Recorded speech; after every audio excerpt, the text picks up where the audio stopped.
Hello and welcome. Today we are looking at the T3505W Drone.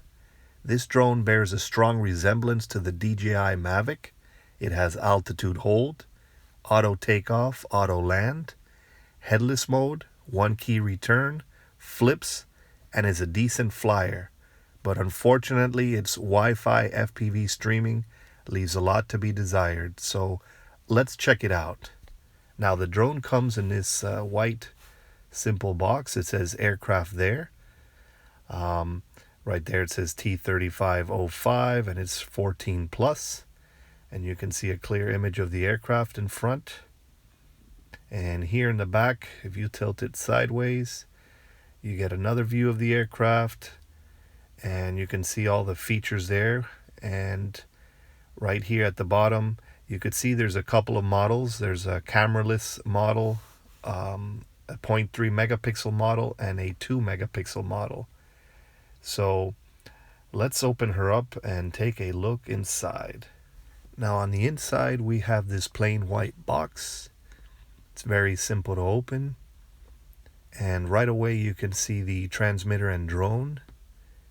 Here's a little baggie with the usuals, the USB charger, screwdriver, spare propellers, and screws. Here is the drone already folded up and compact. Very cool looking with its foldable propellers. Here at the bottom we have the propeller guards, and there are 4 of them. Here is the transmitter with its battery lid. And here at the bottom we have the mobile device clip, which basically connects to the antenna right there on the transmitter. And here we have the instruction manuals on using the drone. And right here we have a pamphlet on installing the app. So now let's organize all this and take a closer look. Now here's the contents of the box.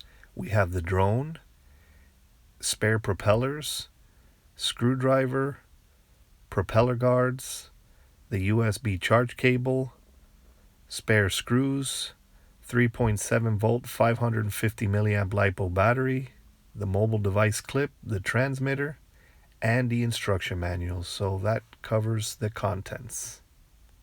Now before going into the drone, I quickly wanted to show you the battery, which is pretty common. It's a 3.7 volt 550 milliamp LiPo battery, and this battery provides about a 7 to 8 minute flight time with about an hour to an hour and a half charge. So now taking a closer look at the drone, it is a very cool looking drone, all black with white lines. It says CNT and it says drone there at the top. And there's a little bump here that looks like a button, but it isn't. And it has brush motors with foldable propellers. And right here on the back, it has an on-off switch to turn it on. And right here in the front, you could see a couple of lights, and you could see the 0.3 megapixel camera. Unfortunately, the placing of the camera is not too good because it mainly shoots the ground because it's always at an angle and there's no way of tilting it. So it's fixed in there. Taking a look at the bottom here of the battery bay. Here's where the battery goes. There's not too much space for bigger batteries, so it's very tight. Right there you can see the Wi-Fi antenna, and unfortunately that doesn't provide a very good range to the Wi-Fi FPV, and we'll go into that in detail. Here there are little switches here where you can fold the arms, so folding it is not too difficult, and it's very secure when you fold it and unfold it. You start with the front arms first, followed by the rear arms, and as you can see it's all folded there, and the propellers fold as well. So it is pretty cool looking, bears a strong resemblance to the DJI Mavic. There's another view of the headlights there. And unfolding it is also very simple with all the latches. And once you have it unfolded, we take a closer look. There you can see the thin landing legs. They're like little triangles there at the bottom.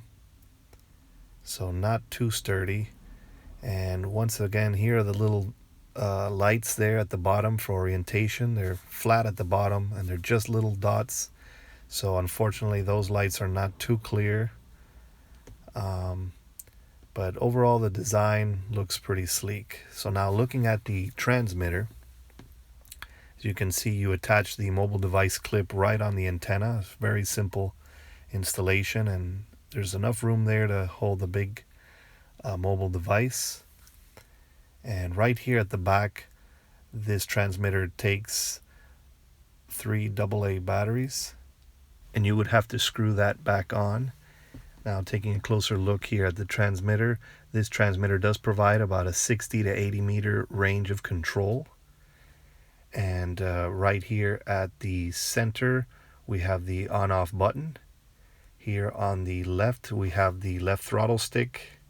And right here, we have the right rudder stick. Here we have the headless mode and 1-key return. The center button is for low rates of speed, and the top and bottom buttons are for auto takeoff, auto land, while the left and right are for trims. And right here on the right, the center button is for high rates of speed, and all the buttons around that are for trims in the corresponding directions. And right here is the photo and video buttons. And right here on the upper left is the emergency stop button. So you would keep that pressed for 3 seconds to shut off all the motors if necessary. And right here on the upper right is the flip button. So you would press that and move the right stick in the direction you would like the aircraft to flip.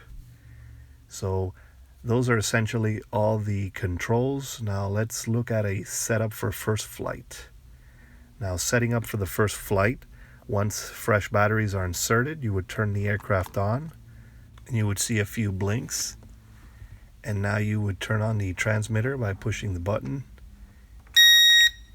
and you should have it bound out of the factory, so no process there. Now it's recommended to calibrate the gyros by putting both sticks down and to the right on a flat surface without the aircraft moving, and you'll have a few blinks and then it should be calibrated. So that's essentially it for setting it up. Now let's take a closer look at the app. Now this is the app you'd need to download, FYD FPV, and it's in the Android or iOS app stores. So it looks like that.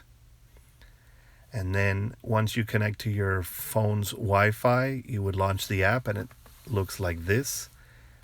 And you would push the play button, and right at the top and in the center are the standard controls, your picture, video, album buttons, and you'd have your FPV stream in here.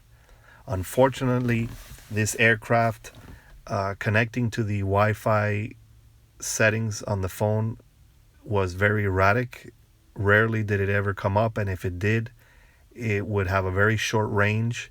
Once the aircraft got within a few feet away, it would lose connection to the Wi-Fi FPV. So unfortunately, this aircraft is not too reliable with the Wi-Fi FPV with this app. So since there's no SD card slot on the aircraft and all the recording is done through the app, unfortunately, recording footage is not too great using this aircraft. So this app does have a little flight simulator here, which is pretty neat, and you can use this even if you don't own the aircraft, if you just download the app. So that's pretty cool, and you can just fly it around and tinker around with it. So that's essentially it for the app. I'll show you some flight footage and whatever I was able to capture from the camera.